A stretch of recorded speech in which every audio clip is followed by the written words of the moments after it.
Hi, I'm Crusty Bob, and I'm here to tell you I ate okra and lived. Many years ago, my platonic roommate was a yuppie high finance whiz who was quite the sophisticated lady, except in the backyard she was growing the ugliest little plant I've ever seen. Something I found out later was okra, an allegedly edible plant related to such species as cotton, coca, and hibiscus. Its appearance in a yuppie's yard in San Diego was due to her Georgia roots, apparently. I later met and married another sophisticated lady from the finance world, apparently got a thing for that, who had also spent time in Georgia and even owned land there. Somewhere down the line, I found out that she too loved that ugly little okra, but she could never convince me to taste it more than once. I should add that in my very young childhood, I too lived in Georgia, but I don't think my Yankee parents ever got into okra, despite my mom becoming pretty good at Southern food. Some seriously good fried chicken and fried potatoes from that. This past weekend, while making my garage sale rounds, I ran across a small roadside farmer's market that had nothing I liked. But they did have okra, actually a few types of it, they said. Well, I figured I could bring some of that home, and the missus would love that more than flowers.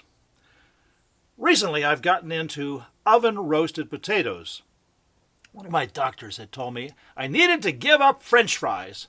That's for children, he lectured me, and since I've had a heart attack or two, I thought I'd try to heed his advice. He must be a sad, lonely man if he gave up French fries by college.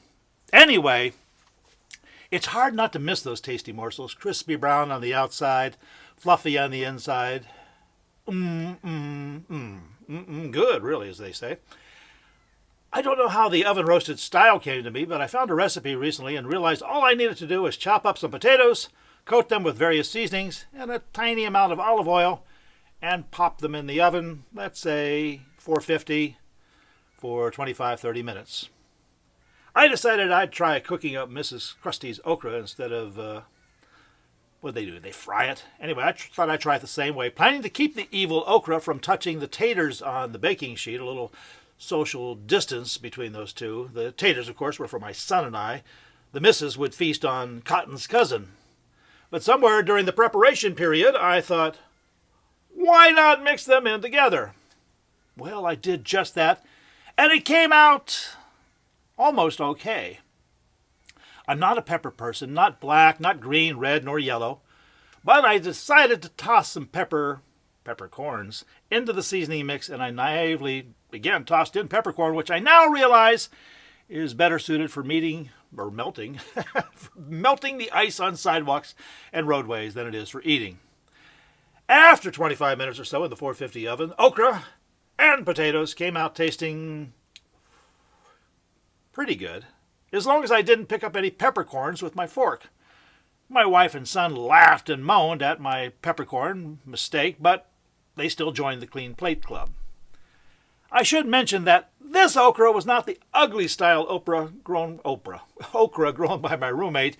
These were colorful variants, organic, GMO-free Yankee okra, certified safe for California snowflakes.